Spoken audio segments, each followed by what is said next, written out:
Play for you the first song I ever learned to play on a guitar. This is the song. I heard this song.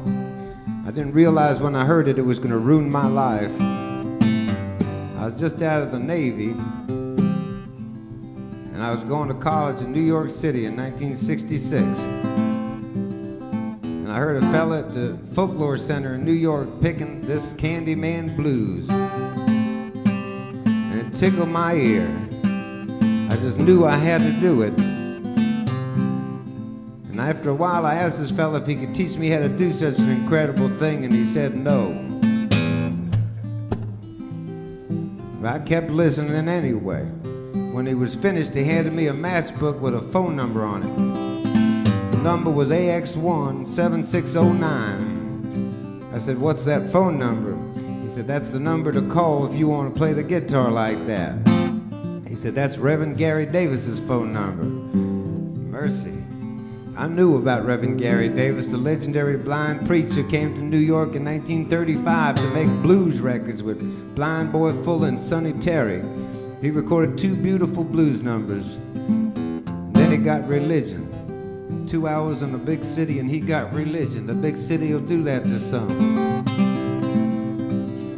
He recorded 10 beautiful Christian songs, and then the man wanted more blues, and Reverend Davis said he wasn't going to mess with the blues anymore, and he was pushed out of the studio where he stayed, sang on the streets of New York for 25 years or so.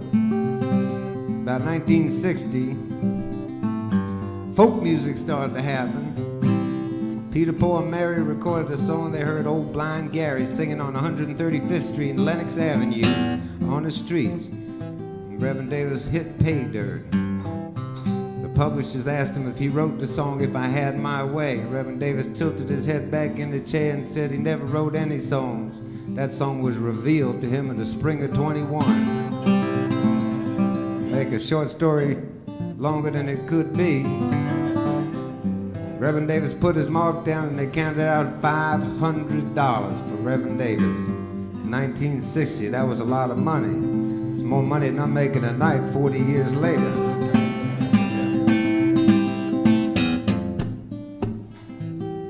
Reverend Davis built him a house in Long Island we still lovingly refer to as the house that Peter, Paul, and Mary built.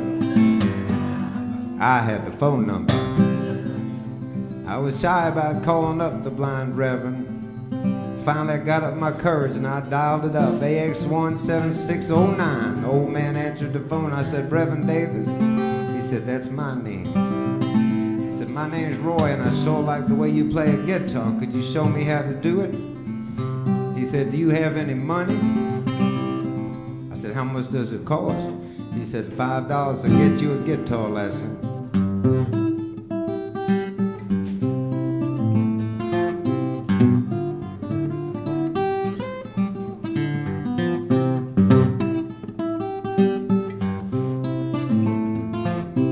I had $5, and he said, "When are you coming over?"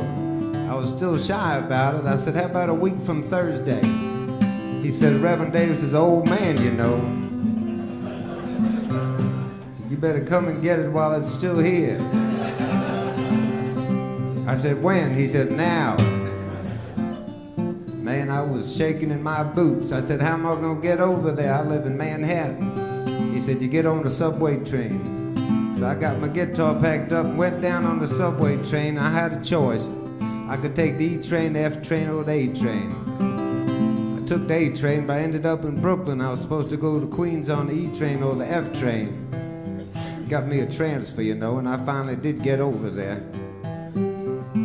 I knew it would sound so cool in 25 years to say I took the A train. That's why I did it. I got to Reverend Davis's house and we picked guitars from 1 o'clock in the afternoon till 8 o'clock at night. He said, "What can you play?" I played him the Candyman blues. He said, "Good God Almighty, it's gonna take years to straighten you out." I said, "I got lots of time." He said, "You might. I'm an old man." Man, we picked and picked, and then Mrs. Davis called us up for supper. We had boiled turkey wings with tomato paste on them and collard greens with a big nasty ham hock floating in there. In 1966, I was a vegetarian. Long hair, mustache. I had seconds, realizing that one must suffer to sing the blues. After supper, we went back down in the basement. Reverend Davis's finished playroom in the motion picture version of my life. We're gonna be on the streets of Harlem, you watch. We picked guitars till 2 o'clock in the morning. I says, Reverend Davis. He said, Roy, that's what he called me by then. I said, I gotta get out of here. I got an 8 o'clock class tomorrow. I'm a schoolboy. He said, don't forget. I said, I'll never forget as long as I live, Reverend Davis. He said, what are you talking about? Don't forget you owe me $5. Your guitar lesson. So I gave him 5. That's where that expression started, Reverend Davis's house. Next day I was back at Reverend Davis's house at 10:30 in the morning. Took the right train and everything. By the third day I sublet my apartment, dropped out of college, and me and Reverend Davis were on the road. I've been on the road ever since. We were in Chicago one time and I says, Reverend Davis, and he said, Roy, that's what he called me, like I said. I said, when did you write the Candyman Blues song? He said, I never wrote that Candyman Blues song. I said, everybody in New York City says you did. He said, that goes to show you something. I said, well, if you didn't write that song, when did that song come out? He said, that's an old song, come out 4. I said, 4 what? He said, what are you talking about? I said, when that song came out. He said, 1904. I said, mercy, that's an old song. He said, that's what I've been trying to teach you this morning. I said, well, what was going on in Greenville, South Carolina back in 4, Reverend Davis? He said, I don't know, I haven't been to town yet. So I said, you must have still been in Great Court, South Carolina, is that right? He said, that's right. I said, what was going on there, Reverend Davis? He said, nothing ever went on there, that's why I moved to Greenville.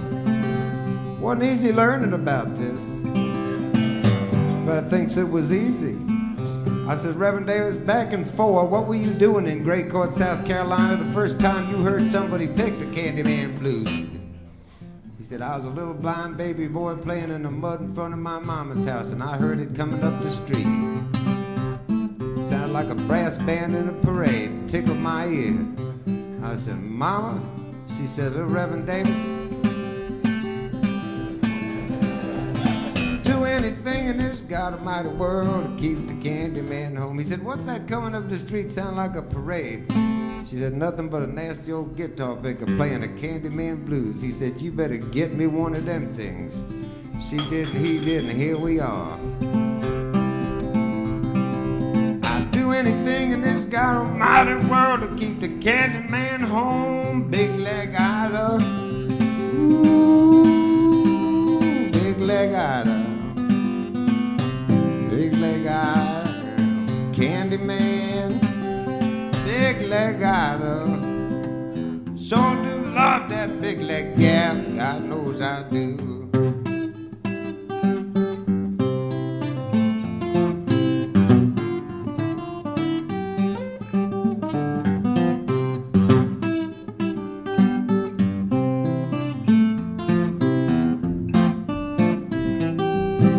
Now, 2 years later, you know, I was in Spartanburg, South Carolina. I was hanging out with an old guitar picker named Pink Anderson. He had arthritis, didn't play guitar much, but one day he picked up my guitar, started picking like that. I said, that's the old Candyman Blues song. He said, yeah, and that's an old song come out before your time. I said, 4. He said, how'd you know that? I said, I've been around, Pink, I've been around. Run and get the bucket, get the baby some beer. Run and get the bucket, get the baby Candyman. Run and get the bucket, get the baby some beer. Ooh, I'd do anything in this God Almighty world to keep the Candyman home. Asked Pink what he was doing back in 4 when he heard that song. He said, I was a little baby boy playing in the mud in front of my mama's house. Guitar picker was coming up the road. He said it was a crazy thing. Back in 4, before automobiles and radios and television, before noise had come south, you could hear them guitar strings singing across the hills. He said people were going crazy. Men were throwing money at that guitar picker, and women were flat out tearing clothes off. I said, Mama, you better get me one of them guitars. She didn't, he didn't. Here we are. Candyman, Dave Van Ronk. Candyman, Salty Dog, Candyman. Ooh, I wished I was down in New Orleans just sitting on a Candyman